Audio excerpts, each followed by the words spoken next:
कैसे हो सभी। आज हम जानेंगे हाथ और हथेली के बारे में और कुछ बातें जो कि एक पामस्ट्री वाले को मालूम होनी चाहिए। इससे पहले हमने पढ़ा है हस्तरेखाओं का विज्ञान, उंगलियों के प्रकार और 5 तरह के जो बेसिक हैंड होते हैं उनके बारे में बता रखा है मैंने अपने यूट्यूब चैनल पे, और उस पर अच्छा रिस्पॉन्स आया है। अभी के हिसाब से तो अच्छा ही आया है, तो आपको जाके जरूर देखनी है वो वीडियो। चलिए आगे देखते हैं। अब हाथ के अध्ययन में उंगलियों और हाथ की आकृति विशेष महत्व रखती है दोस्त, पर अभी हम सिर्फ हाथ के बारे में पढ़ेंगे। अगली बार हम उंगलियों के बारे में चर्चा करेंगे, ठीक है। बड़ा हाथ अपने आप में ही विशिष्ट हाथ कहलाता है, ऐसा लिखा हुआ है। ऐसे व्यक्ति सूक्ष्मदर्शी होते हैं और व्यवहार कुशल होते हैं। इनके विपरीत छोटे हाथ वाले व्यक्ति क्रोधी, सनकी और अस्थिर स्वभाव के माने जाते हैं। ऐसे व्यक्ति जीवन में पूरी तरह सफलता प्राप्त नहीं करते। यहाँ पे आपको ये बात पे ध्यान रखनी है, जितना हाथ खूबसूरत होता है उतना ही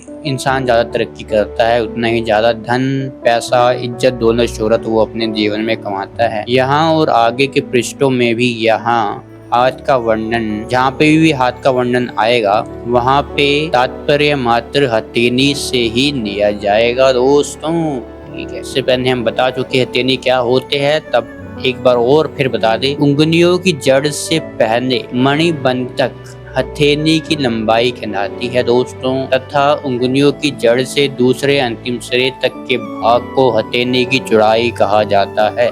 मध्यमा क्या होती है इससे पहले हम बता चुके हैं, फिर भी दोबारा बता दूं। जो कलाइयाँ होती है हमारी, वहाँ पे कुछ लकीरें होती है, यहाँ पे हमारा अंगूठा खत्म होता है उसके नीचे, ठीक है, तो उसको ही कहते हैं मणिबंध। इस सारे भाग पर जो चिन्ह होते हैं उन्हें हस्तरेखा कहते हैं, हथेली पे मतलब, ठीक है। और विशेष हस्तरेखा विज्ञान में इनका विशेष महत्व है। अब चलिए दोस्तों जानते हैं हम हाथों के बारे में। पहले आता है संकड़ी हाथ। ऐसे व्यक्ति सामान्य कमजोर प्रकृति वाले होते हैं, अपने ही स्वार्थ को सबसे ज्यादा महत्व देते हैं, सेल्फिश होते हैं और अपने स्वार्थ को पूरा करने के लिए सामने वाले का बुरा भी हो जाए तो ये घंटा फर्क नहीं पड़ता इनको। इन पर आसानी से विश्वास नहीं किया जा सकता। उसके बाद आता है दूसरा, चौड़ा हाथ दोस्त। जिन व्यक्तियों के पास चौड़ा हाथ या हथेली होती है वह चरित्र की दृष्टि से दृढ़ निश्चय तथा मजबूत हृदय वाले होते हैं। उनकी कथनी और करनी में कोई भेद नहीं होता। जो मुंह में एक बार कह दिया मुंह से उसको खुद भी पूरा करते हैं और उस पर दृढ़ रहते हैं। और अगर इन्होंने किसी को कुछ आश्वासन दे दिया तो उसका मरते दम तक साथ देते हैं उस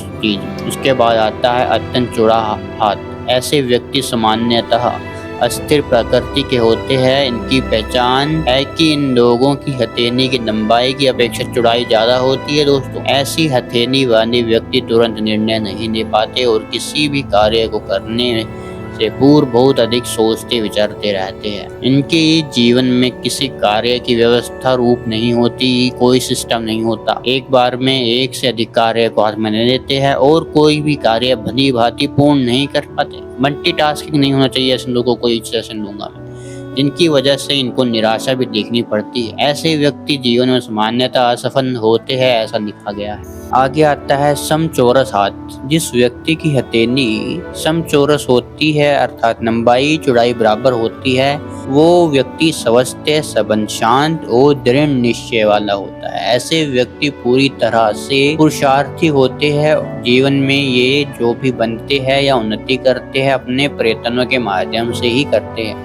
इनके स्वभाव में दृढ़ निश्चय होता है। किसी कार्य को तब तक प्रारंभ नहीं करते जब तक कि फुल कॉन्फिडेंस ना हो कि इसमें इनको सफलता मिलेगी। और उस समय स्थिति के अनुसार, जैसे कि आज के टाइम पैसा कमाना ज़्यादा जरूरी है तो वो भी देखते हैं, हॉबी को साइड में रख देते हैं। अगर हॉबी से इनको पैसा कमाना नहीं आता तो उनको थोड़ा साइड में रख देंगे, पहले पैसे पे ध्यान देंगे, ठीक है। परंतु जब ये किसी कार्य को प्रारंभ कर लेते हैं तो अपनी सारी शक्ति उसके पीछे लगा देते हैं जब तक कि वो कार्य संपन्न ना हो जाए, और तब तक ये बैठते नहीं है साले। उसके बाद हम पढ़ेंगे दोस्तों हाथों के प्रकार, ठीक है। हाथों के प्रकार का भी भविष्य कथन के लिए बहुत महत्व है दोस्तों। हाथ देखने वाले को चाहिए कि जिस समय हाथ सामने वाला व्यक्ति अपना मतलब जो भी सामने व्यक्ति है आपके वो हाथ स्पर्श कर रहा है उसका, उस समय जान लेना चाहिए कि उसका हाथ किस प्रकृति का है, कैसा नेचर है उसके हाथ का। और उसके संबंधी मैं जो चीज़ें हैं वो बताता हूँ अभी। पहले आता है नरम हाथ। जिन व्यक्तियों के इस प्रकार के हाथ होते हैं उनकी कल्पना शक्ति अच्छी होती है, इमेजिनेशन कह सकते हो। आर्टिस्ट होते हैं ऐसे ज़्यादातर लोग, और हीनर होते हैं ऐसे ज़्यादातर लोग। इनके स्वभाव में विशेष प्रकार की लचक होती है और कोमलता होती है, उसी के अनुसार ये जीवन जीते हैं। किसी भी व्यक्ति की सहायता करने से पीछे नहीं हटते, हमेशा तैयार रहते हैं। अधिकतर ऐसे हाथ स्त्रियों के देखे जाते हैं, परंतु अगर किसी पुरुष का हाथ भी ऐसा है दोस्तों तो समझना चाहिए कि उसमें स्त्री संबंधी गुण ज्यादा है। इसका मतलब ये नहीं है कि वो छक्का है या कुछ और है, इसका मतलब ये है कि उसमें भावुकता अधिक है, हीलिंग पावर अधिक है। आर्टिस्ट हो सकता है ऐसा बंदा, पेंटर लोगों के हाथ जो है उनको देखा जाता है ऐसे, या जो और भी काम करते हैं उनके हाथ ऐसे देखा जाता है। उसके बाद आता है ढीला ढाला नरम हाथ। किसी व्यक्ति का हाथ नरम तो है, परंतु अगर ढीला भी हो तो व्यक्ति आलसी, निकम्मा और अत्यंत स्वार्थी होता है, और मुट्ठन भी होता है ऐसा व्यक्ति, वैसा देखा गया है वैसे। पर उसके लिए हम और चीजें भी देखते हैं। अधिकतर ऐसे व्यक्तियों को दया नाम की कोई चीज नहीं होती है। ऐसों में अपराधी वर्ग के लोगों के हाथ ऐसे होते हैं जो कि शॉर्टकट से पैसा कमाना चाहते हैं दोस्त। बुरे तथा समाज विरोधी कार्यों में इनका सर्वदा कोई ना कोई कह सकते हो कि रोल रहता है। ठीक है, मतलब कोई ना कोई कांड में शामिल होते हैं। ऐसे व्यक्ति हृदयहीन, धोखा देने वाले, कपटपूर्ण व्यवहार करने वाले होते हैं, ऐसा लिखा गया है दोस्तों। आगे हम देखते हैं सख्त हाथ। ऐसे व्यक्तियों का जीवन रूखा और कठोर सा होता है। प्रेम के क्षेत्र में कठोर बने रहते हैं और प्रेम के मामले में भी युद्ध के मामले के समान ही व्यवहार करते हैं। यदि बहुत अधिक सख्त हाथ हो तो व्यक्ति सामान्य मजदूर होते हैं। ऐसे व्यक्तियों अपने कार्यों को सबसे अधिक महत्व देने वाले होते हैं तथा समस्या आने पर निराश नहीं होते, अपितु लगातार उस कार्य को करते रहते हैं। डरते नहीं है वैसे ऐसे लोग किसी चीज से, पर ऐसा भी नहीं कहूँगा कि ज़्यादा अपना दिमाग यूज़ करते हैं ऐसे लोग। मतलब इनको अपने ज़्यादा बाहुबल पे विश्वास रहता है। हर चीज़ को सोल्व करने के लिए ये सोचते हैं कि किसी तरह से हो जाए, बस लड़ झगड़ के या पावर के दम पे। ठीक है, ऐसा कह सकते हो। हाथ का प्रकार देखते समय अवस्था को भी ध्यान रखना चाहिए। यौवन काल में हाथ सामान्य कम सख्त होता है, परंतु उसी व्यक्ति का हाथ पूर्ण काल में ज्यादा सख्त होता है। मेरे कहने का तात्पर्य यही है दोस्तों कि हाथ का प्रकार देखते समय उसकी आयु का भी ध्यान रखना चाहिए, क्योंकि बच्चे का हाथ ज्यादातर बचपन में छोटा होता है, वो नरम ही होता है। ठीक है, और जब वो बड़ा हो जाता है जरूरी नहीं है उसका हाथ तब भी वैसा ही रहे। ठीक है, उसका नेचर चेंज हो सकता है हाथ का। सामान्यतः सख्त हाथ वाले व्यक्ति बुद्धिजीवी नहीं होते और परिश्रम करके ही अपना जीवन यापन करते हैं, ऐसा लिखा हुआ है, मैंने पहले बता भी दिया है।